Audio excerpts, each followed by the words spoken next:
Hey, Mayor Becker. We're going to go ahead and get started if you're okay with that. I apologize. We're running just a few minutes late. Needed to get everybody from other meetings. So welcome this evening, our February meeting of CRTPO. At the last meeting, because we have so many new people, we kind of went around quickly and introduced ourselves. If we could do that again, because some of you that were not here last time are here now, so we would love to hear from you. And so Mayor Becker, if you want to start, introduce yourself. Rick Becker, Mayor of Middle Springs. Jimmy Lyon, Councilman. Mark Tilley, Land Use Board, Union County. Jim Walker, Board of Directors of the North Carolina Turnpike Authority. Michael Osborne, Commissioner Cornelius. Ernestine Staten, Mayor Pro Tem, Town of Marshville. Clarence Also Brooks, Council, Indian Trail. Good evening, Dante Anderson, Mayor Pro Tem, City of Charlotte and District 1 Rep. I am Brad Richardson, a council member at the town of Stallings. I'm Lisa Qualls. I'm with the town of Mooresville. Neil Burke, CRTPO Secretary. Nick Walsh, Town of Huntersville. Tony Lathrop, NC DOT Board of Transportation, Division 10 Rep and Finance Chair. Jerry Santoni, Howard. Dale Dalton, Mayor Pro Tem, Mint Hill. Amelia Stinson Wesley, Town Council, Pineville. Renee Garner, Town of Matthews Board of Commissioners, and I'm also sending the regards of Mayor John Higdon, who serves as the MTC rep. Lee Altman, Mecklenburg County Commissioner at Large. Joan Bell, Mayor of Weddington, Union County. David Jones, Mayor Pro Tem, City of Statesville. All right, welcome everyone. We'll go ahead and get started. Looking for the adoption of the agenda. Is there a motion to approve the agenda as presented? Mayor Becker's second motion. Renee's got a second. All those in favor say aye. Aye. Anybody opposed? Motion carries. Great. Do we have anybody sign up for public comment, Neil? No public comment. Move right along. Moving to the ethics awareness and conflict of interest reminder. Neil? In accordance with the State Government Ethics Act, is the duty of every board member to avoid conflicts of interest. Does any board member have any known conflict of interest with respect to any of the matters coming before the board today? If so, please identify the conflict and refrain from any participation in the particular matter involved. Anyone? Okay, hearing none. We'll move on from that.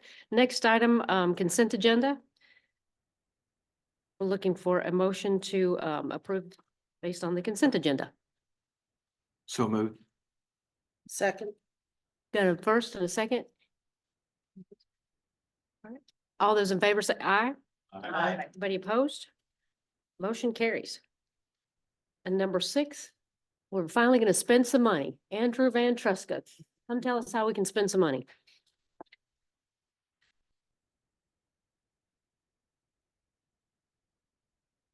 Good evening. For those that don't know me, my name is Andrew Ventresca. I'm a planner with the town of Troutman. I'm the vice chair of the TCC, which puts me in the enviable position of being the chairman of the POC. And I do say that tongue in cheek. Tonight, we're looking for an action on the information that Jennifer had given to the board back in January. We do want to approve the discretionary funds for the projects for the 2023 fall call, and also amend the 2024 through 33 Transportation Improvement Program, for short, the TIP, basically to reflect the adoption of the projects that we're recommending. This is a background of the available funding for the 2023 fall call. Probably looks familiar to most of you. The Surface Transportation Block Grant Direct Attributable Funds, or we'll just call them DA for short. It's just easier to say. We have 56.1 million available, and we've got 6.3 million available in the Carbon Reduction Program funds, which puts us at a total of 62.4 million. This is a summary of the applications. We had 33 applications, and 3 of those for the Carbon Reduction Program funds for a total of 5.8 million. 9 new highway projects requested 40.1 million. 9 new non-highway projects, which requested 16.9 million. We had 7 supplemental highway requests for a total of 25.5 million. And then we had 2 supplemental non-highway requests for $2 million. So the requested amount was 90.6 million. As I stated on the previous slide, we've only got 62.4 available. So we do have an overage in request of 28.2 million. And the list of submittals and the scoring was included in your packet. This is probably review for some, but for some of you new members, we do have what's called the Project Oversight Committee. And what the Project Oversight Committee is, it's a subcommittee of the TCC, and it uses the board-approved discretionary grants program policy, which was adopted by this board in 2019, to score these discretionary funding applications. The POC met on December 7th, December 14th, and January 11th, reviewed the project scores and developed the recommended list. This is a review also of last month. Jennifer had mentioned that at the discretion, excuse me, at the request of Waxhaw staff, Waxhaw requested us to take a look at their Helms Road Extension project, which is a new roadway application, mainly to look at the safety score. And I think the goal with Waxhaw was to just kind of look at the safety score and see how it would be ranked next year. So POC did review it, and the POC did agree to kind of look at how we look at safety scores for new roadways next year. So that's something that we'll look at this coming year. But as the score is, POC recommended to keep it as it is on our ranking list. Basically, even if the project did receive the highest safety amount of points that it could, it wouldn't have changed the ranking of the project. This is just a summary of the recommendation of the projects. We've got a recommendation of 6 new highway projects and 5 supplemental highway projects being recommended by the POC and the TCC, which accounts for 68.6% of the total funding. We are recommending 6 new bicycle pedestrian projects, as well as supplemental funding for 2 bicycle pedestrian projects, which basically equals 21.4% of the funding.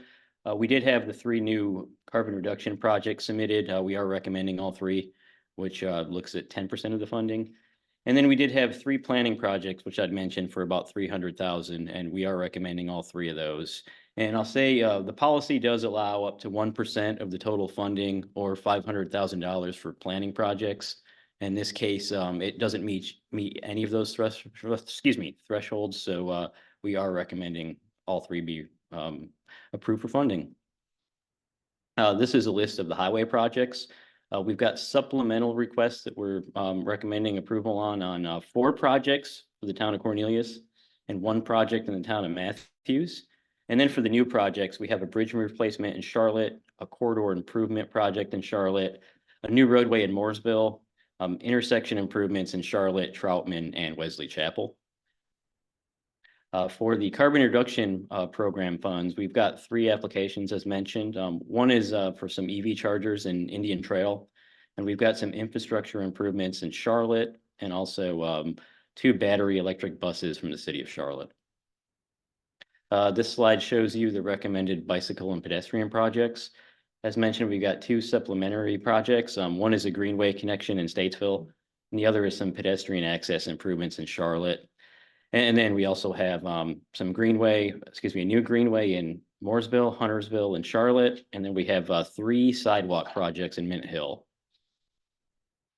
And the last slide we see here is the planning project summary, which is a improving equity analysis using the Metrolina region from the city of Charlotte. We've got a regional transportation demand management pilot project, which is from the Central Line Regional Council. And then we've got a Union County critical intersection analysis from Union County, and we are recommending all 3 of these projects. So that's a brief summary of the projects that we are recommending for approval, and we do ask for action tonight on what you see in front of you. And with that, I'll open it up for any questions. Thank you.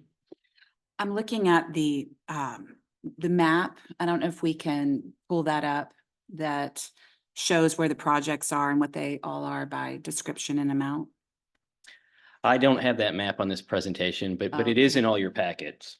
Okay, and so my question is, I'd like to understand better how the committee works, how many people are in the committee, is it a vote? How are disputes resolved in terms of, difference of opinion and ranking these things? Like, it seems we sort of ratify it after the fact. We ratify it, when it's basically formulated.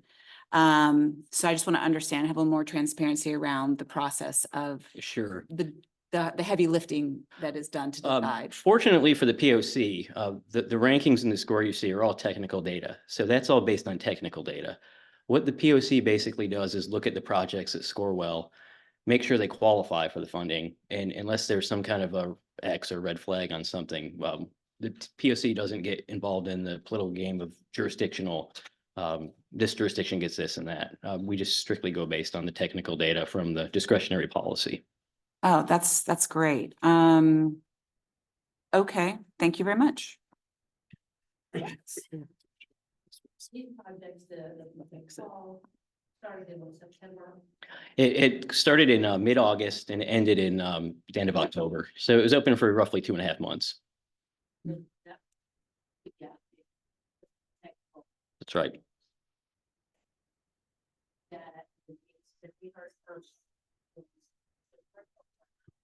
There may have been an update in I guess December, we didn't have a board meeting. So I think Jennifer May gave a little update in November, Yeah. if I recall correctly. Okay. So then we had the full overview in January. So does feel like it's been a long time, right? That's right. With all that. Other questions? 16, 17. There's no other questions. Is there a motion? Make a motion to approve. David Jones made the motion. Mayor Becker second. All those in favor say aye. Aye. Anybody opposed? Motion carries. Well done, Andrew. I know that's a tough Thank you. job to sort through all those. We appreciate you. All right, talking about spending more money. How we're gonna get the money? Bob, tell us how we're gonna have money to do that. Let's move on to item number 7, the CRTPO 2025 Unified Work Program that I like to call just the annual budget. Right. Good evening, everybody. Andrew got to talk about $62 million. I get to talk about a rather paltry $5 million, but that's fine. So there was a lot of information in your agenda packet. And so there was the memorandum, which laid out basically all the details associated with this year's Unified Planning Work Program. Again, as we've mentioned before, our annual budget. There was also a spreadsheet which listed all the expenditures, all the grant programs that support what we do, all the expenditures of transportation planning dollars in the region for fiscal year 2025. Then a list of task code activities, kind of at a somewhat high level of what we plan to accomplish in 2025. There was a one pager that hopefully is helpful in explaining what the Unified Planning Work Program is. And my thanks to Will Snyder and Jarrell Leonard of our staff for putting this together. And then lastly, the resolution that you'll be asked to adopt at next month's meeting when we actually formally request an approval of the FY25 Unified Planning Work Program. So this is the funding summary that you've seen for a few months now. Not too many changes. I will talk about that STB GDA number in the federal column there in just a moment. That's the same program that Andrew just mentioned, Surface Transportation Block Grant, Direct Attributable. So if that looks familiar, there's a reason they are the same program. And then there was an issue that came up last month where we were talking about the possibility of drawing down some additional funds from that funding source. That is one of the primary sources that support what we do on an annual basis. And this stemmed from the fact that for this coming fiscal year, the planning funds, or PL funds as we call them, are $276,200 less than they were for the current fiscal year, FY24. And that is the reason for that is that those PL funds are the result of two components. One is a formula-based annual allocation that we all get, and the other MPOs are all funded through the same formula. So that gives you your base amount. And then what is added into that, and has been done for several years now by NCDOT, they take all the unused PL funds from other MPOs and they're put back into a pot and then redistributed to all the NPOs in the state using the same formula. However, for the first time first time since they've been doing this, DOT lacks any previous year's funds to redistribute to the MPOs.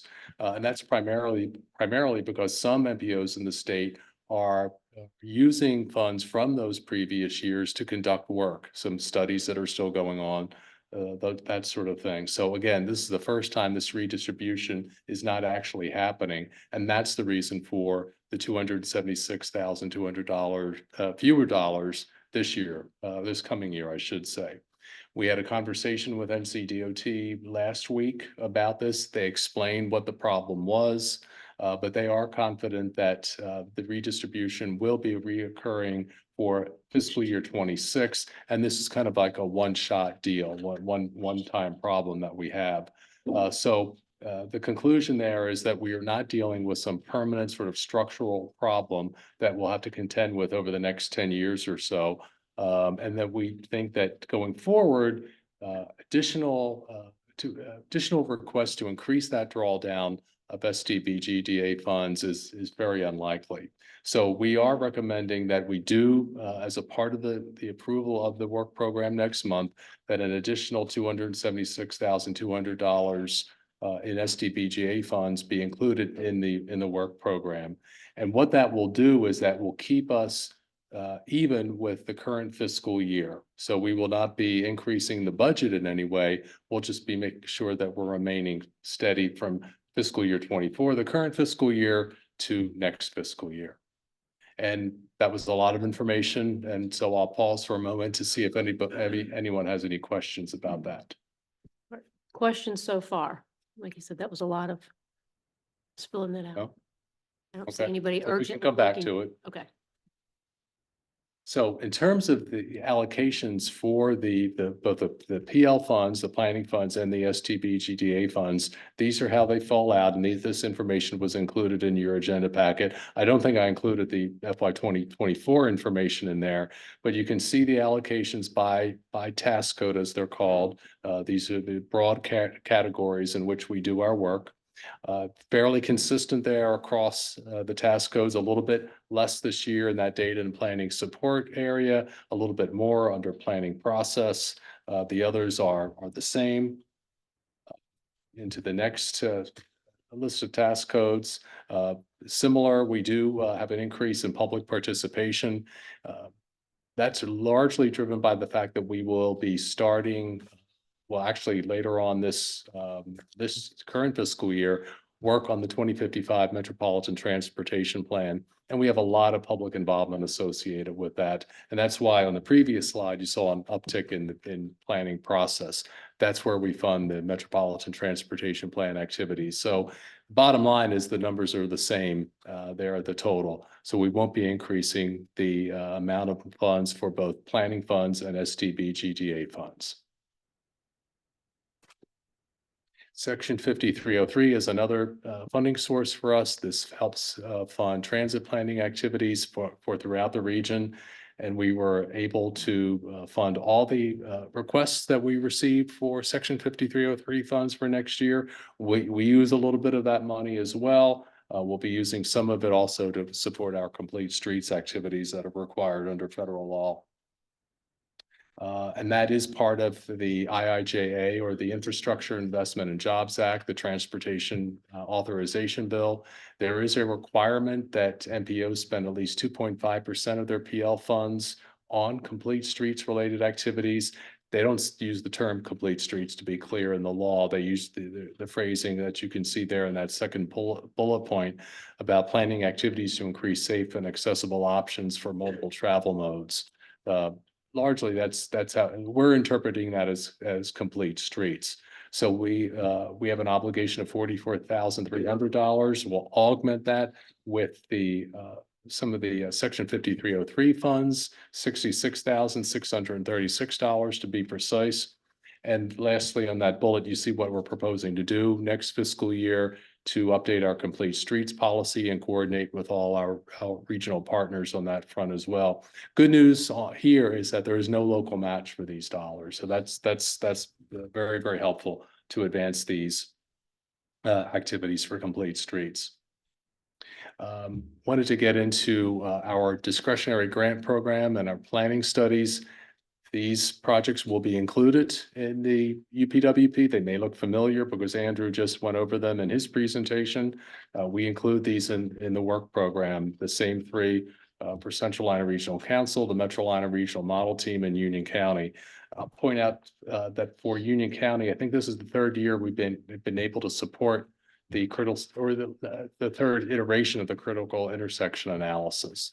We've provided a lot of support for that, and I think that that endeavor that the county is undertaking has resulted in some capital projects coming out of it. So we're happy to continue that support for that undertaking.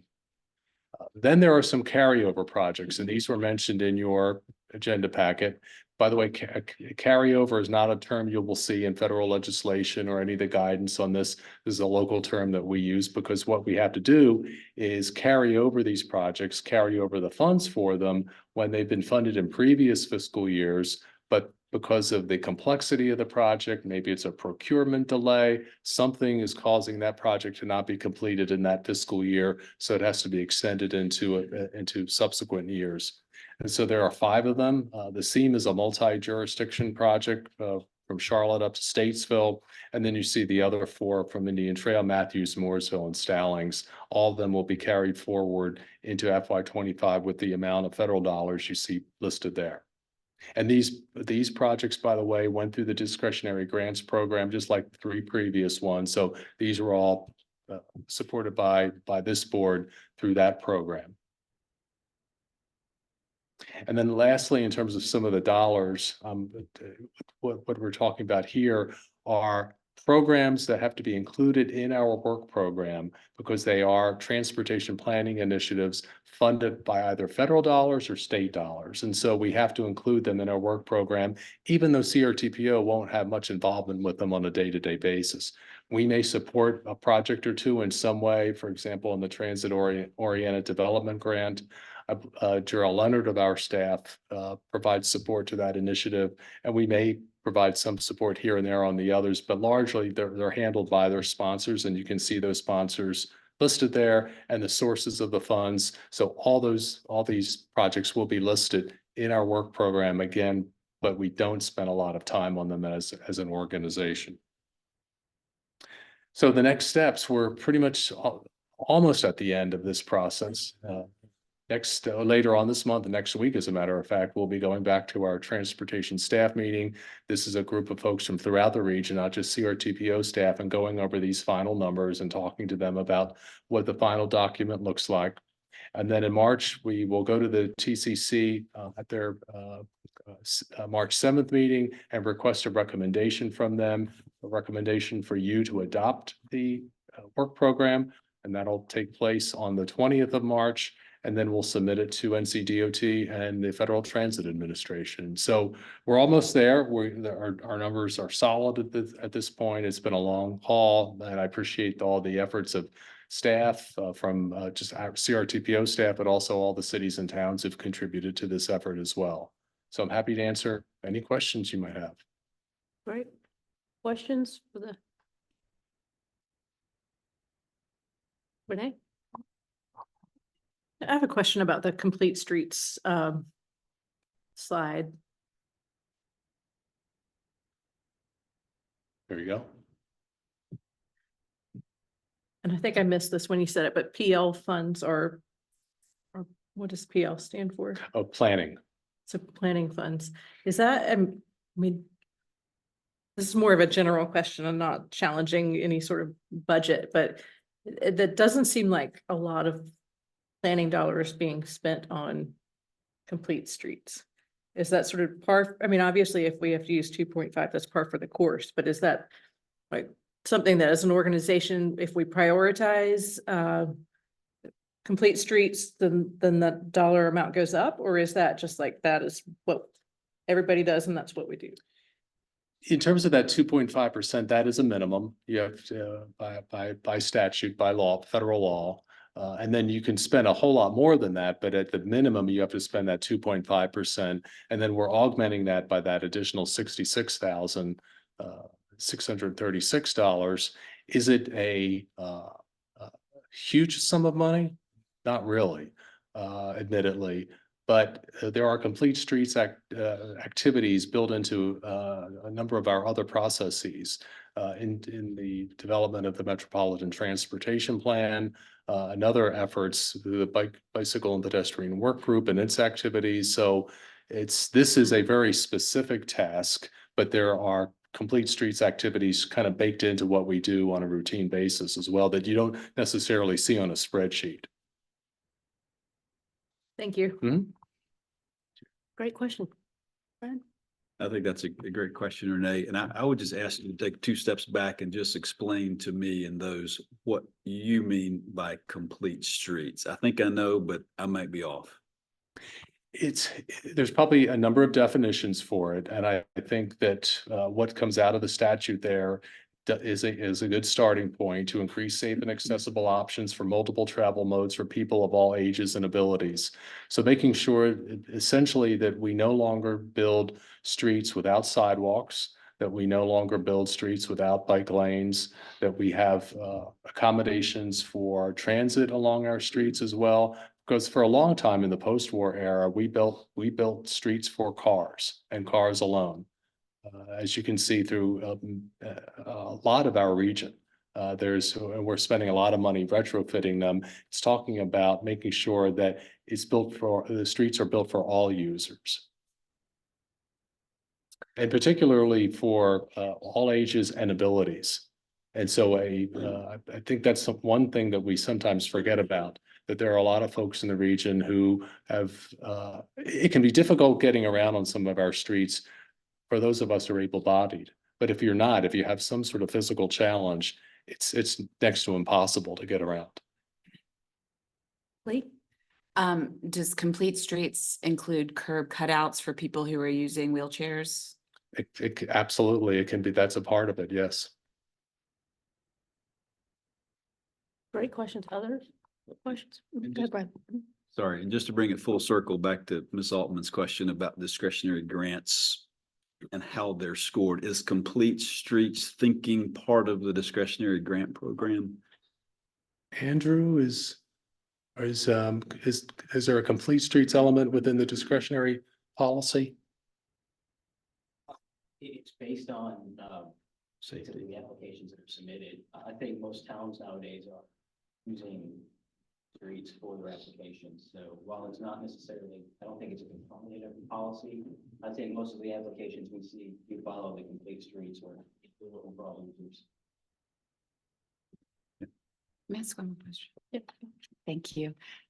So for parts of our counties that are not within a municipality, so the extraterritorial jurisdiction of our counties, there probably is no one advocating for complete streets for those residents. So I assume that the ETJ areas are absolutely eligible. We just need to bring those projects forward. Is that right? For the discretionary grants program, if the project is on the federal aid system, yes, they would be eligible to use those dollars. Whether they're in the Project is ETJ, on the federal aid system? yes, if the roadway is on the federal aid system, I should say.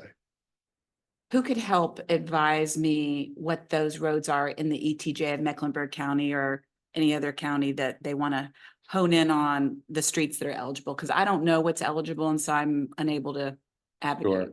I think we, Could y'all come up with a map, I maybe think per we- county? Curtis, do we have a map of that? Okay. That would be wonderful. Thank you. Fantastic. Where'd Tony go? Oh, he's conferring. He's phoned a friend. Yeah. Just confirming with Brett. NCDOT has a complete streets policy that applies to, I mean, it's not going to apply to interstates, but to, other roads. And, it's provides that, complete street design elements are supposed to be on, like if you got a road here, like North Tryon, which is a state road, et cetera. And that if those elements are going to be removed, that it can't just be taken out. It has to be written up and go up the chain. So there's that,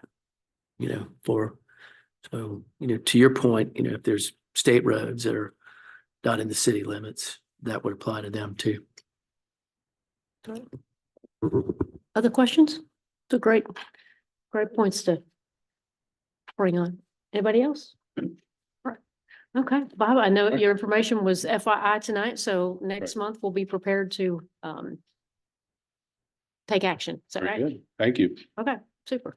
And in the meantime, if you think of any questions or something comes up later, absolutely reach out to Bob. He'd be more than happy to help you with that.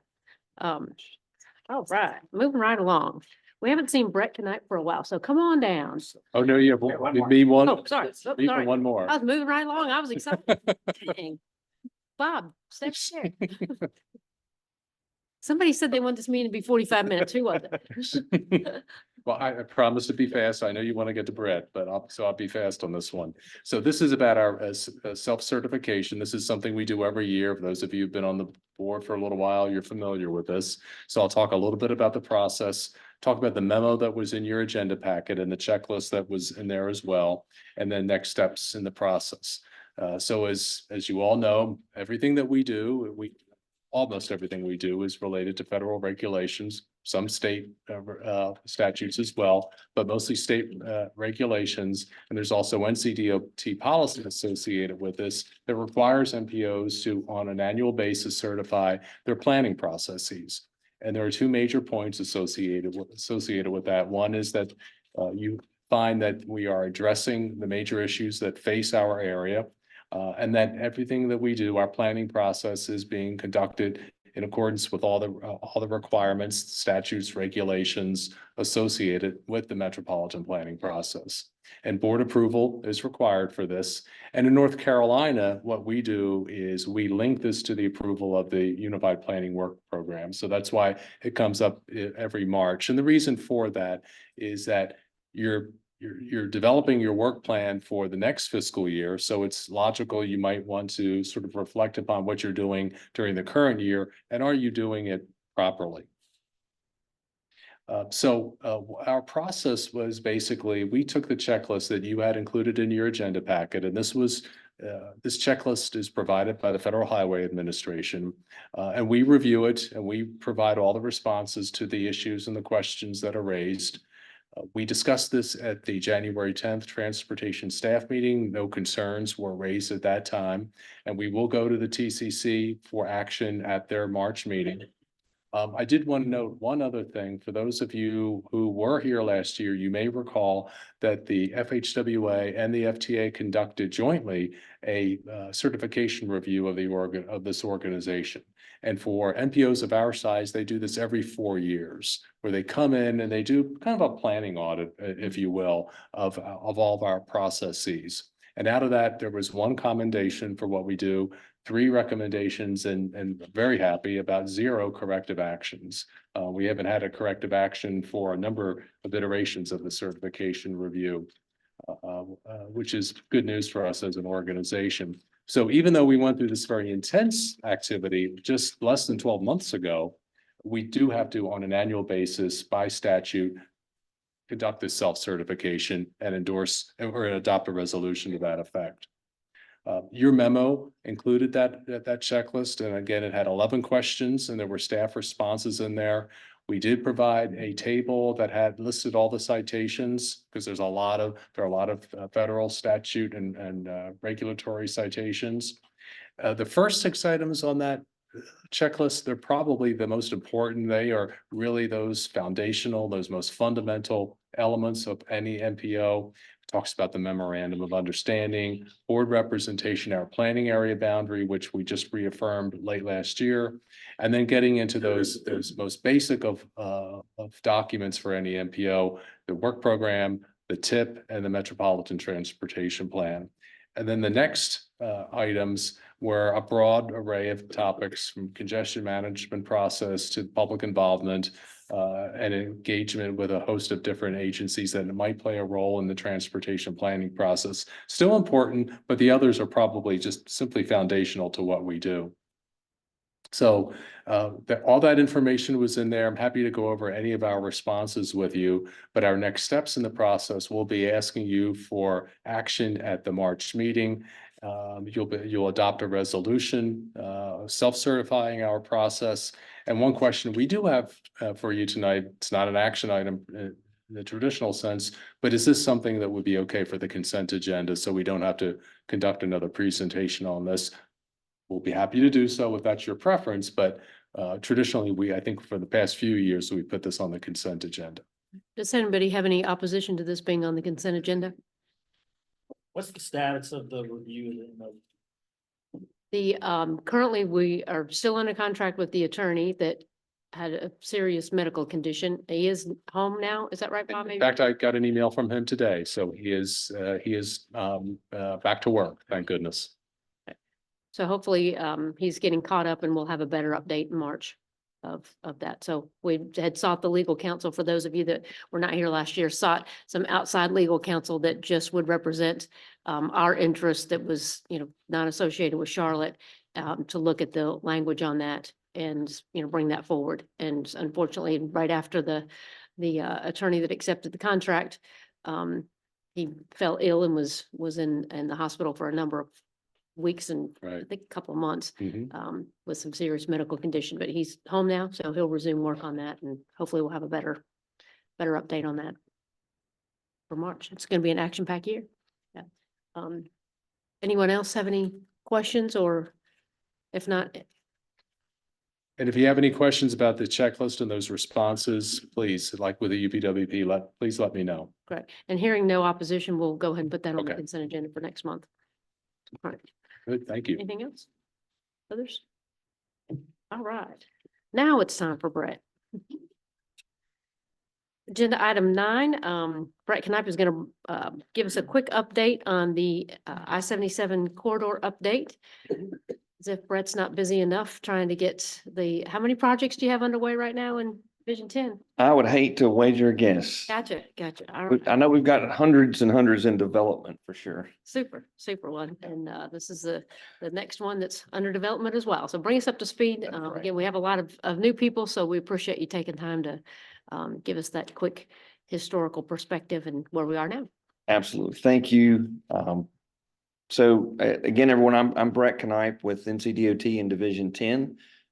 Some of the folks in the room have heard a little bit about what we're going to talk about tonight already, but so it might be a recap for some, but maybe some new information from others who haven't been tuned into this or weren't on this board prior to. So I'm just going to walk us through some information about I-77. There's a lot going on. Y'all probably know it's probably one of our most popular topics in this region for sure. So we do get to come back semi-frequently. We were committed to doing quarterly updates with the NPO, so we're trying to keep that up. I'll be honest, there's not a ton of new information. So again, we'll focus a little bit more on the history. I want to give you a project overview of what we're talking about on the I-77 South area, and then an update related to a pilot program that we entered into on the northern section of I-77 several years ago, and that we've now extended, related to extended vehicles being allowed to use express lanes. So first, we'll start with the I-77 South Express Lanes project. So this project is known as I-5718. That's the state transportation improvement project number. It's 2 segments, A and B. The B segment, as you can see on the screen, is from John Belt to Brookshire.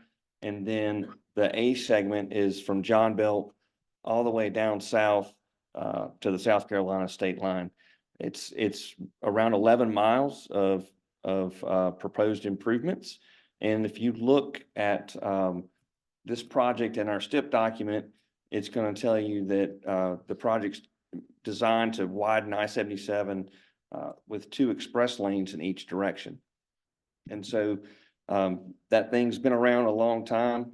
You can see the last time a major improvement to that area was made in the 1990s, and that has been a long time ago. Time is slipping by us all. So, what I think is the most important item related to this project is the cost. So you can see on the screen that our last preliminary cost estimates were over $2 billion. And we know that we've got a new estimate coming. Preliminary information tells us that number is going to go north of $3 billion. So just as cost increases, are impacting all of our projects, and not just our projects, but all industries really, and all businesses. Certainly on a corridor like I-77, we are looking at some significant price tags associated with the project. So going back through the history of it, you can see we're starting all the way back in 2007. And that's when this organization, formerly known as MUMPO, initiated a fast lane study for this region. And so that study revealed several corridors that could be considered for managed lanes. I-77 was one of those. That resolution was adopted in 2010. Moving forward a few more years, the project was listed in this organization's Metropolitan Transportation Plan. And so then that project also was submitted into that year's round of competition known as SPOT P 3.0. That was the first version of STI project scoring. So that project became incorporated into NCDOT STIP around that same time frame in 2014. When we have a project that enters into our STIP, one of the first things we do, especially if it's a very sizable project like this, is conduct a feasibility study.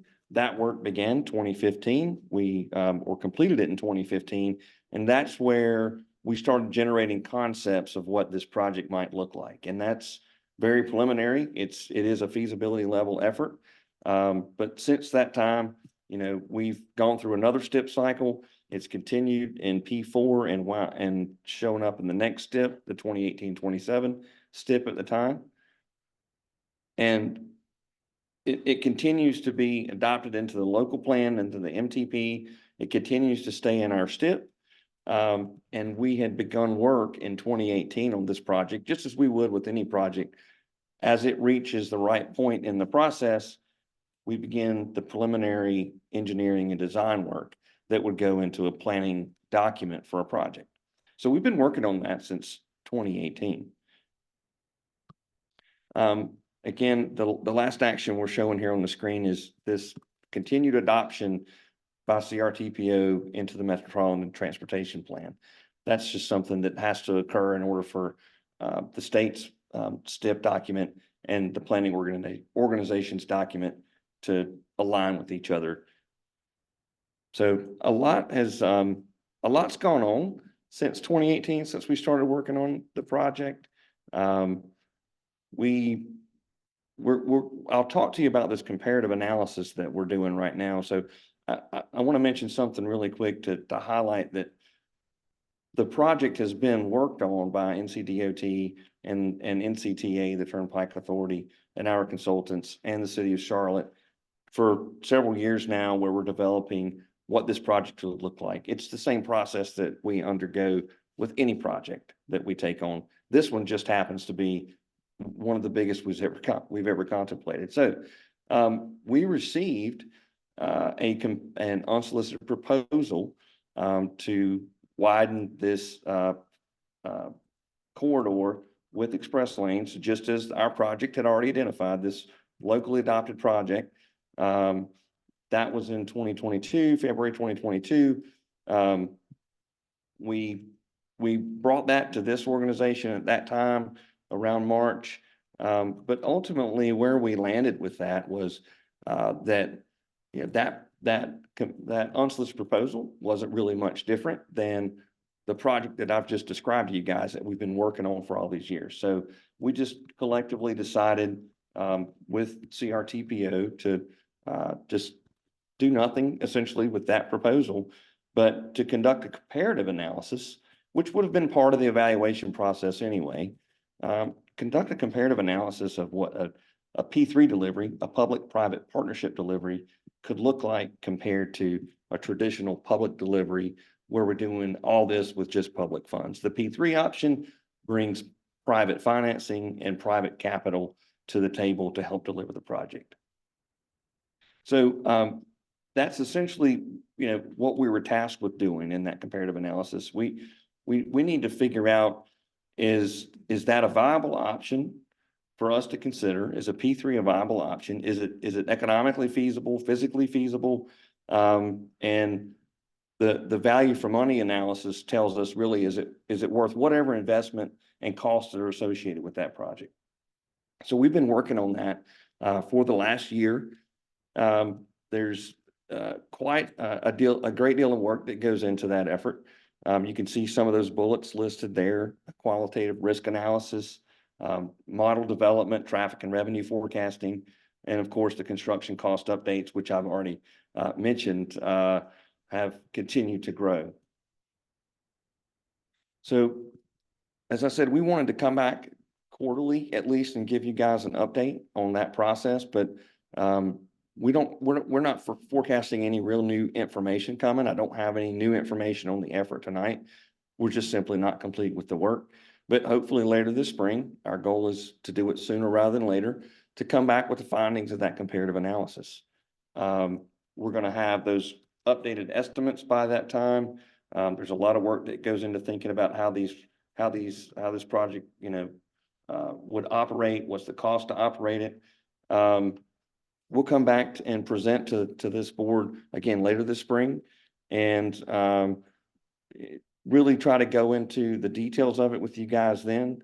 And we can come back later, and the thought would be to initially present you the information.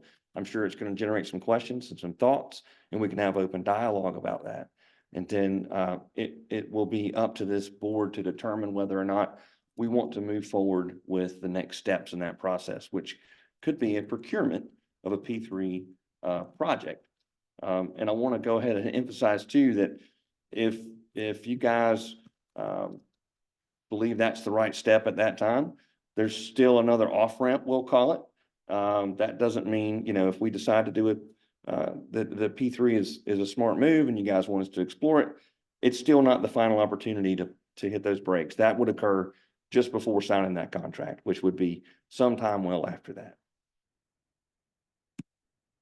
So that's all I was going to talk about that project, and then we'll have time for questions at the end. But I want to mention, again, this extended vehicle pilot is probably not something that's on a lot of folks' radar. But essentially, this is related to the I-77 North project that's in operation today, the managed lanes project that extends from downtown all the way up to Mooresville. We adopted a pilot program to allow extended vehicles to utilize those lanes, the express lanes, and that was a three-year pilot. It's done very well, we think. We know a lot of folks are using it, which means it's a popular choice for folks to make.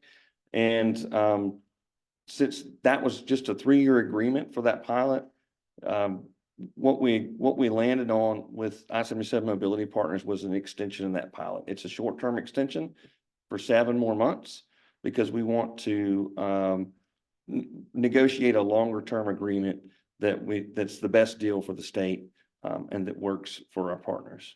So again, this is just something that's going to allow for additional capacity in the general purpose lanes because there's more opportunities for drivers of these extended vehicles. That's just a vehicle over 22 feet or a 2-axle vehicle pulling a single axle trailer. So it's overall, we believe it's proven its worth. And so we want to keep it going, but we just want to bring that information to you guys. It wasn't something that's probably on a lot of people's mind, but simply just wanted to provide you that update. And so that was it. Just a really brief presentation. I know I went through a lot of it quickly, but more than happy to take questions if you guys have any tonight. Thank you for the update. Even though it was largely a summary, I certainly benefited from it, and I'm sure others did too. So thank you for doing it. I wanted to ask if someone from DOT or CRTPO staff, I'm not sure who's most appropriate, could go back and listen to our meeting when the managed lane partners people came and gave us a presentation, because as I recall, there were some questions in the meeting and some requests for follow-up, and I don't know if that trail ran cold, and I just want to make sure that we get that final follow-up. For example, I was interested in the pilot subsidy program for people who have financial barriers to using the managed lanes. And I remember hearing that they were partnering with Mecklenburg County to identify residents who could benefit from that, but it was pretty fuzzy on the details. That's just one example I remember. And I'm sure there were other questions in the room, and I just want to make sure that we fully close that loop. Ms. Altman, thanks for the comment. I will go back and listen to the recording again. But we talked about it afterwards with board leadership, and you're right about that first point. But we didn't remember a whole lot of other follow-up, but I will go through once more and just make sure. Thank you so much. Yeah. You mentioned you're extending the pilot for the managed service lanes going north. Can you just put some context around what's a good deal for the state? I didn't quite understand what you were talking about. So, originally, per the original contract, a standard vehicle is what was intended to use the express lanes. So the thought was generally passenger vehicles, right? There was local interest to try to provide opportunities for other users, particularly, just we're around the lake. It might be folks pulling a boat. It might be a landscape service pulling a trailer, something like that. So it's an extended vehicle, meaning a vehicle longer than 22 feet, can use those lanes. And that was not part of the original contract. So the intent was just to open up more opportunity for folks that drive those types of vehicles to use the managed lanes. And again, to free up that additional capacity in the general purpose lanes. So that's what that's about. It's simply about extended vehicles. Sounds kind of funny when I say we extended the extended vehicle pilot, but that's what we did. I got it. Thank you. Yes, Couple more questions, Mike? When you extended that, and in your study, did you take into consideration safety impact? Because I know, especially when we had that conversation last time, they talked about how people were taking advantage of the toll lanes by popping in and popping out. So if we're popping in and popping out, with these extended trailers, is there a safety impact? And are you also considering the wear and tear, or are you considering putting a max gross weight on those extended trailers as well? So not right now. We've not contemplated, a max gross weight, because that's really controlled by that size of vehicle anyway. So a 2-axle vehicle, is going to have, it's not going to be able to weigh as much as a tractor and trailer or something like that, that would be considered detrimental to the actual roadway itself. And as far as vehicles popping in and out, we do have the delineators that separate the lanes. And so, vehicles, they can leave the express lanes whenever at the exit points and re-enter at entry points. So those designs are very intentional. The length of travel lane that's there to make that movement is very intentional. There's minimum lengths that we would have allowed in the first place. So those types of treatments those are designed to really mitigate safety concerns in so much as possible. When you're talking about cars coming in. And I should have provided the background. Remember in the information y'all provided about the toll lanes, we did see an increase in accidents since the toll lanes have been put in place. So just curious, I'm not sure there was a correlation named as it being caused by coming in and out, but just curious if y'all were taking that safety consideration in as well, because people always don't do a great job of popping in early and coming out early. Sure. Right? So, And that's why we want to make sure there's adequate space to make those maneuvers, right? And that's all rooted in just kind of fundamental highway design concepts. So we know that those those lanes, those merge points, they're designed within all, NCDOT, USDOT requirements. So I think it's about as safe as you can make it. Highways inherently have risk, right? We're out there traveling at high speeds. But one thing to remember is the traffic volumes have increased substantially since the express lanes have opened, since the project opened. And all of our corridors, realistically, we just continue to grow. It's one of our biggest problems, but also, symptoms of success, I like to say. So if we've got an increase in crashes, we have an increase in traffic as well. Yes, sir. Somebody else, Mayor Becker? Madam Chair. Yeah, Brett, if this pilot program can get seven, because it looks like it was just extended. Yes. A couple of weeks ago. Yeah. If we decide to make that a permanent part of the contract, is there possibly some kind of financial adjustment as well? It's hard to say it benefits mobility partners because they're getting more toll revenue because they're getting more vehicles. Sure. One of those lanes benefits the traveling public because there's more choices, there's more vehicles taking away from the general purpose lanes. Is there any compensation that might be involved? What type of a permanent contract amendment could this evolve into? So there is a revenue share component to this project. There is monies that would come back to the state, that has come back to the state from this pilot. That's one of the terms we negotiated out of the short-term agreement, was a better share, right? So we think that's one way that it's benefiting the taxpayers. And we want to, if we extend it, we want to keep that theme up. Other questions, Renee? No, for me, it would be helpful to get some actual numbers on sort of quantifying the safety data and then the number concerning revenue share, or what we are seeing as an increased revenue share. So could we get that information? Is that something that this board has oversight on? Yeah, we can bring that back to you guys. Thank you. Others? Yep. We have a few managed roads already around town. Have we sort of put together a lessons learned, what's working, what's not working with the existing managed roads before we start making more? And that goes to numbers and seeing the analysis of how much revenue are we getting? Is it really paying off versus the trouble that we have with it, or the difficulty with the partnership, the P3 partners and so forth.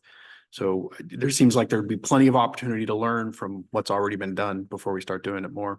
Brett, you want to address that? Yeah, so you're talking about the northern project that as the example, I suppose. Sure. I mean, I can tell you that. Yeah. Sections of 45. Yeah, 45, it's under construction. We're not quite there, but it's coming. Working on that diligently. So yeah, I mean, I think we're all going to progress through this process. I think we've definitely learned a lot from our experiences on the north, on 77 and 485 as well.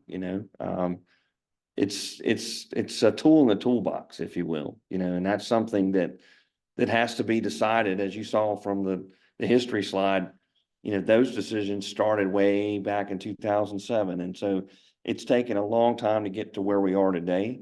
But I don't think that we'll ever stop learning. I think we're going to try to build and improve upon anywhere we can in this process. Think somebody else, Mark? Go back to the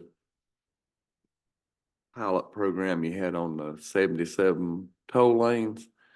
For example, if you had a pickup truck pulling a camper and say the camper had 2 axles under it. Now, do they charge them for 4 axles? So that vehicle would not be allowed there, right? So that vehicle would have been there and shouldn't have been there. To be honest, Mark, I don't know that I can answer that question. Well, how about a pickup truck pulling a boat with 1 axle? Yep. You're totally still putting fine. but in other words, it would be just like a car. That's right. Okay. It may have a different rate. It potentially could have a different rate, but it is, it's allowable to have the single axle. Well, I guess my question was, is would the toll be the same price, or do they get charged extra for the extra axle? Could I rely on some of my friends in the audience that might be better suited to answer that question?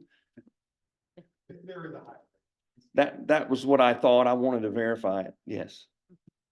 So it is a higher rate for an extended vehicle than it would be a typical. Okay, so either way,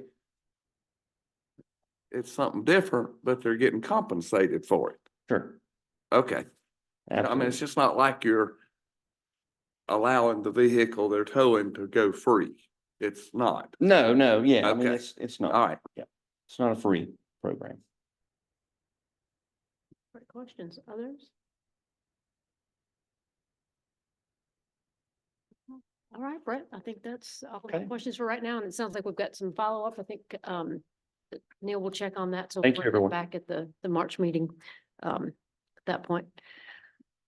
Okay. Upcoming agenda items. Tell us what's in store, Neil.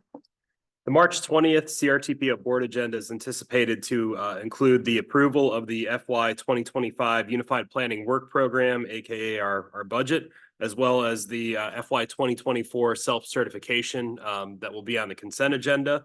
There will also be a FY 2024 Unified Planning Work Program amendment regarding the Marshville bypass traffic and revenue study. And then we are anticipating 2 information reports, one of which on the CRTPO strategic plan implementation update, as well as an implementation update on the Beyond 77 initiative. And I just have 2 quick announcements. A reminder that the 2024 joint MPO roundtable with the Gaston Cleveland Lincoln MPO and the CRTPO board will be held next Thursday, February 29th. From 5:30 to 8:30 p.m. At the Gaston College Kimbrell Center in Belmont, North Carolina.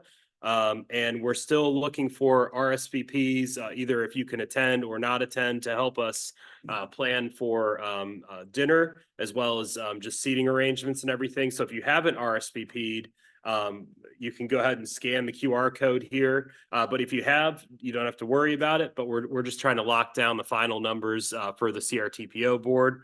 And then just another announcement regarding the ethics requirements, the annual ethics requirements for voting members. So 12 of the 45 CRTPO voting members, that's a combination of delegates and alternates for our voting members, have completed their statement of economic interest and the real estate disclosure filings. New board members must file their SEI and RED immediately to avoid financial penalty. And I've emailed those of you that are new board members that are subject to that. Returning board members must complete these 2 filing requirements by April 15th. That's all I have, Madam Chair. Great. So obviously the ethics filing is very important. I mean, that comes with a fine. So if you've kind of overlooked those messages from Neil, you might want to go back through your email if you've not finished that, especially if this is your first time on the board. You know, I don't know about anybody else, but orange is not in my color wheel. So I don't want to see anybody else in that orange. So it does come with a fine and a lot of penalties. So please, please, please fill those out, get that done. Who all is going to be able to come next week to Gaston? Great. I mean, it's going to be a great program. I know, you know, sometimes come to a meeting, you're like, dear God, another meeting to talk about transportation that we don't have enough money for. This is pennies for progress. If you want to know how South Carolina works their pennies for progress, this will be a great program. So, you know, if you can put it in your schedule, come. I'm sure the food will be lovely as well, but the program will be well worth the drive out there to Gaston County. So please get that signed up. What is our deadline for that? I'm going to look to Judy, but I believe the end of this week. Yeah. So please see if you can come to that next Thursday night. It will be well worth your time, I promise.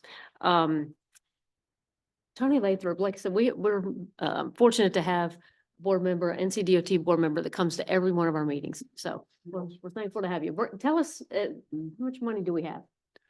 You know, we just have. No. All up to you. Did you make some money? We got a good amount of money in cash in the bank, but I was just thinking about what the analogy would be, and it would be like if you get a really good paycheck, Get a bonus. but your house needs a big addition and a new roof, and you got to redo the bathrooms, but you still have to pay all your monthly upkeep and costs and utilities and everything else, and all that is many multiples of what your paycheck is. So, so I mean, so in that sense, and the reason I say that, I'm the finance chair, and I think most of you know that. But in addition to being the Division 10 rep, so the finances are good in that they are stable, and there's a cash balance is fine. So it's committed to projects like at least 4 times. So it's well spoken for many times over.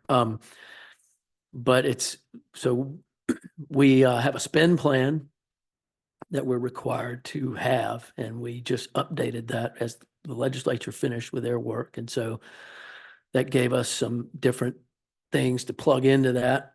But in the vein of money, as Brett alluded to, costs, North Carolina is a victim of its own success. Especially around here, we have this tremendous growth. And so construction costs, I sort of call it North Carolina construction costs inflation.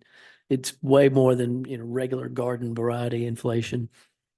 And so we are in constant, I talk to the finance people almost every week about what's going on, the CFO. And so we're in a lot of communication with all of our stakeholders, our industry partners about that, the contractors and the materials people and on down the line, and about the impacts of this growth on our future projects and our capital program. So that's an ongoing conversation.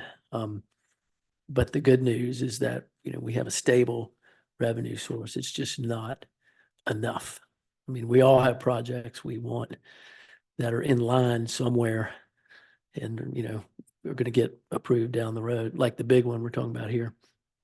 So that's that. But with my Division 10 hat, I would say, y'all call me whenever I can be of help to you with DOT things, projects that are going on now that you have, or other matters that I can in particular help you all with, or flag things or the like. And I've worked with a number of you all here. I know there's a lot of new faces here, but number of folks here I have worked with a lot over the years. So call me anytime. Questions for Tony? Anything on that? Any, go ahead. Alibi question. There was a study come out about growth in this transportation region. Do you know when that study was going to be completed? Is that the socioeconomic data projections, the like the employment and household, that study is underway. And I know that they're working on finalizing the projections out to, well, we have them out to 2050, but we're finalizing them out to 2055 because we're going to be starting work on the 2055 MTP. And I'm looking over at Curtis Bridges and our staff because we just had a conversation about this a few hours ago, actually. Curtis, is that accurate? So the projections county level have been finalized about by now. Other teams doing some kind of processing work. That's process we're going to be community this process, land use model, allocate those county totals as those smaller jobs. And that will be a presentation that'll be given back to this board? Yes. Yes. Thank you. Good. Other questions for anyone? Comments? Brad, anything? Okay, great. All right. Well, with that, we will stand adjourned, and we'll see most of you next week in Gaston County, but otherwise we'll see you on March. Everybody be safe.